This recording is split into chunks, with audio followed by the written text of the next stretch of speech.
பிரதமர் மோடியின் ஆஸ்திரிய பயணம் ஏன் முக்கியமானது? கடந்த காலங்களில் எந்தெந்த இந்திய தலைவர்கள் பயணம் செய்திருக்கிறார்கள் என்பதை விரிவாக பார்க்கலாம். ஐரோப்பிய நாடான ஆஸ்திரியாவுக்கு பிரதமர் நரேந்திர மோடி பயணம் மேற்கொண்டுள்ளார். கடந்த 41 ஆண்டுகளில் முதன்முறையாக இந்திய பிரதமர் ஒருவர் ஆஸ்திரியா செல்வது இதுவே முதன்முறை. கடைசியாக 1983ஆம் ஆண்டு இந்திரா காந்தி ஆஸ்திரியாவிற்கு பயணம் செய்துள்ளார். அவர் 1971ஆம் ஆண்டிலும் இந்நாட்டிற்கு சென்றுள்ளார். முன்னாள் பிரதமர் ஜவஹர்லால் நேரு 1955இல் ஆஸ்திரியாவிற்கு சென்ற முதல் இந்திய தலைவர் ஆவார்.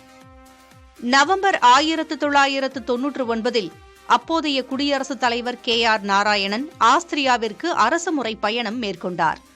அதன் பிறகு 2011இல் முன்னாள் குடியரசுத் தலைவர் பிரதிபா பாட்டீல் ஆஸ்திரியா சென்றார்.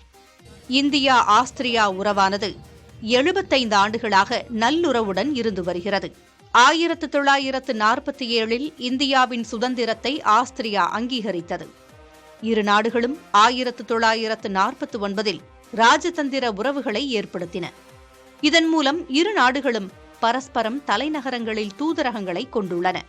இரு நாடுகளுக்கும் இடையிலான நேர்மறையான நல்லுறவு பிரதமராக மோடி பதவியேற்றதிலிருந்தும் பேணப்படுகிறது.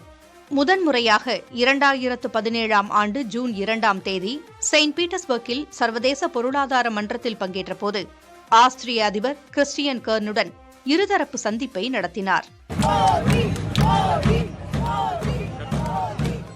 இந்தியா மற்றும் ஆஸ்திரியா இருதரப்பு வர்த்தகமும் சீராக வளர்ந்து வருகிறது. இந்தியாவிற்கு இயந்திரங்கள், வாகன பாகங்கள் மற்றும் ரசாயனங்கள் போன்றவற்றை ஆஸ்திரியா ஏற்றுமதி செய்கிறது. இந்தியாவில் தொழில்நுட்பம் மற்றும் புதுப்பிக்கத்தக்க எரிசக்தி துறைகளில் பல்வேறு வளர்ச்சி திட்டங்களை ஆஸ்திரியா ஆதரித்துள்ளது. காலநிலை மாற்றம், நிலையான வளர்ச்சி உள்ளிட்ட பல்வேறு உலகளாவிய அக்கறை கொண்ட பிரச்சினைகளில் இரு நாடுகளுமே ஒத்துழைப்பை தந்து நட்புறவை ஆழமாக்கி வருகின்றன. பொதுவாகவே இரு நாடுகள் இடையிலான உயர்மட்ட தலைவர்கள் மற்றும் அதிகாரிகளின் பயணங்கள் அரசியல் உறவுகளை வலுப்படுத்துகின்றன. அந்த வகையில் ஆஸ்திரியாவிற்கு சென்றுள்ள பிரதமர் மோடியின் வரலாற்று பயணமும் அந்த வகையில் அமைந்திருப்பதாக பார்க்கலாம். புதிய தலைமுறைக்காக GS பாலமுருகன்.